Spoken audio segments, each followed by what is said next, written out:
They're there to just train us that we're doormats and that anything goes. You can keep your doctor. I never said you could keep your doctor. I'll never come after any of your guns. Not your handgun, your rifle, your shotgun. I firm pledge. I'm coming after your guns. I'm going to ban them. I'm not going to hire any lobbyists. Hires more than anybody ever did. I'm a Peace Prize winner. Launch all these wars.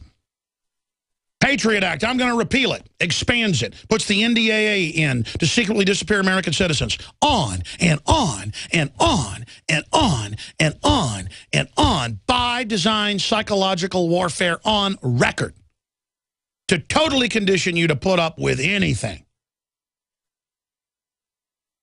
And then Rand Paul comes out and says, we've got a really scary government that's special interest and intelligence agencies that are spying on Congress, and we're scared. And it doesn't matter if you're black, white, old, young, libertarian, conservative, liberal, we're all together under attack. Let's come together and say no to this and take our country back. Total common sense. I just got chills. Literally, I have goosebumps right now.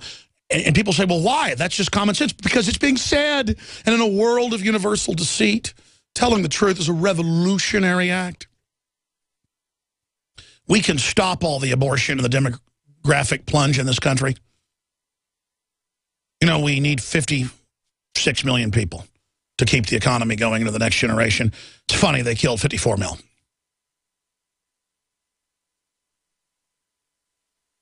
I mean, folks know that, right? For every 2 parents, you need 2.1 children, or you demographically implode. We could reverse everything. We have an engine of liberty, an engine of wealth, an engine of developing new technologies and innovation. We can do anything, but the globalists on record are deploying the ratified UN treaty, Agenda 21 from 1992, written by the Club of Rome in the late 1960s for a post-industrial, post-Renaissance world, neo-feudalism in their words. I call it neo-feudalistic fascism. They call it neo-feudalism. A neo-feudalist system is in Agenda 21. Go read it. Quote, post-industrial world.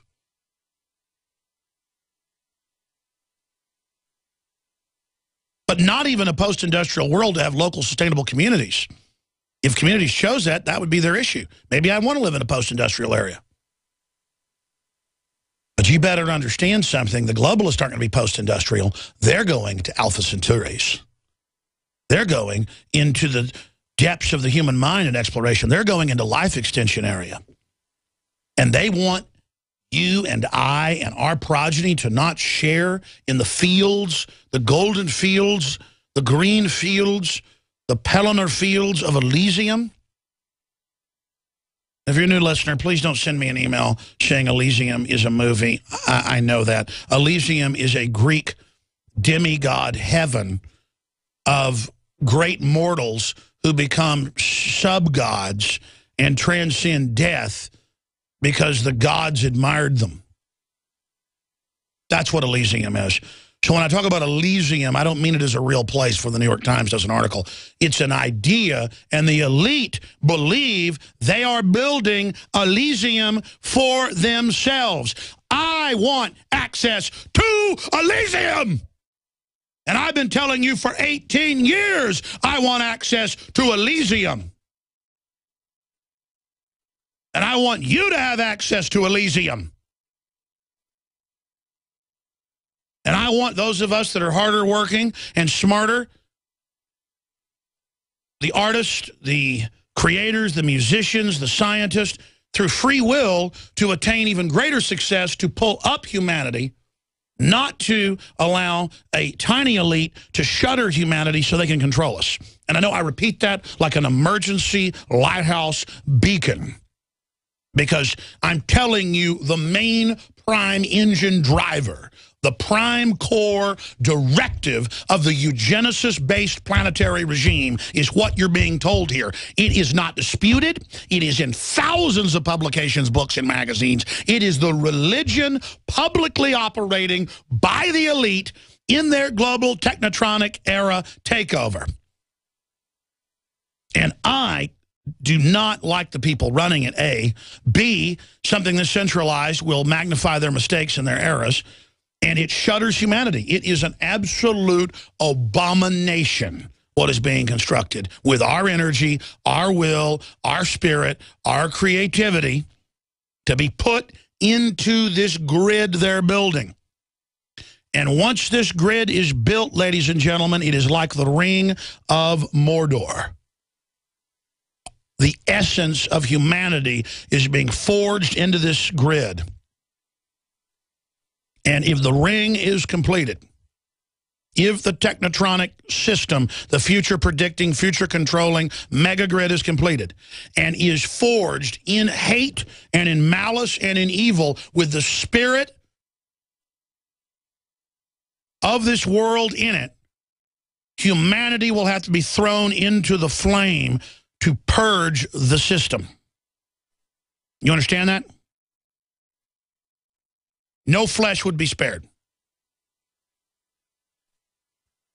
And that's why God may have to intervene, but we have to do the right thing in the final equation against this system. And God will take us the rest of the way. But these are the times that try men's souls. You can say, well, what's the religious connotation? Why are you bringing that up? Because the elite are on a religious quest to become gods. Ray Kurzweil, I don't believe in God yet. I will become God. I will resurrect my Father. We will step on those of you that do not join with us like a bug. And even if you try to join with us, you may not have access to the technology. We may not let you have it. I mean, these are quotes I'm giving you, paraphrased quotes of thousands by these people. You go, well, that's just Ray Kurzweil. Yeah, the inventor of so many different computer systems, the scanner, the list goes on and on. The head technology director of future projects at Google. The decision's already been made.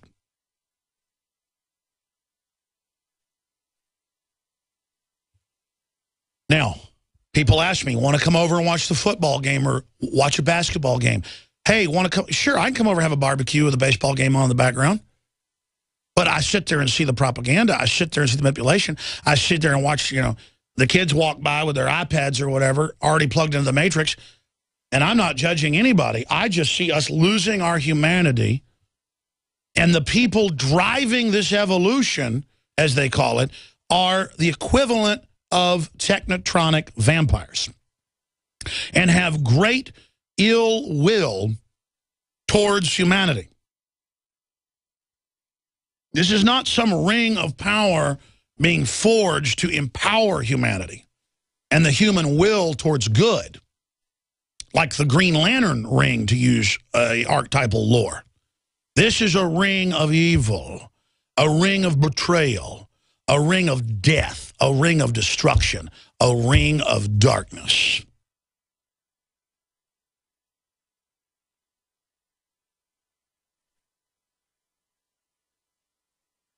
Let's go back to the senator's speech at Berkeley. Senator Rand Paul, historic speech, saying we're all in this together, we're all under attack. Even the Congress is spied on illegally. Those that are supposedly controlling the CIA.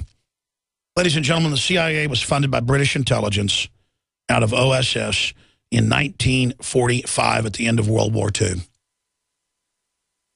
The CIA is a eugenics body and has always been a eugenics body and has had many good people that have worked for it compartmentalized, believing they were doing a great work.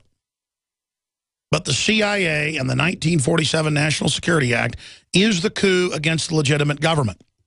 And the fact that Rand Paul in 2014 is now pointing out the dragon in the living room is the beginning of the end of this system. And for those that are on power trips that work for the FBI, Defense Intelligence, CIA, NSA, Northcom, Space Command, all of it, you go home and see your sick kids. You know your family's dying. You know there's a lot of diseases. You know you're being targeted too. You didn't get a memo. You didn't get protected. You're not getting the ticket into Elysium. The truth is nobody's getting a ticket if these people win. They're being set up. You know this is destructive. I see a lot of government agents who are on power trips and feel like they've really arrived because they're a federal agent or a corporate agent. They have all this satisfaction, you know, that they're somebody and you're not somebody. That's all dress-up play, like when you were 5 years old, dressed up like Superman. You know deep down you're a slave. You know deep down you're on a collision course. You know deep down that it's an evil system, and you think you're going to do good for your family going along with it. No, you're going to betray incrementally and destroy your family, and in your gut, you know that. So you have to make the decision as a citizen or as a school teacher or as a police officer or an auto mechanic or a rancher or a farmer or a factory worker or a window washer or as a poet or as a radio talk show host or a writer or a filmmaker, especially the artist. You have to make the decision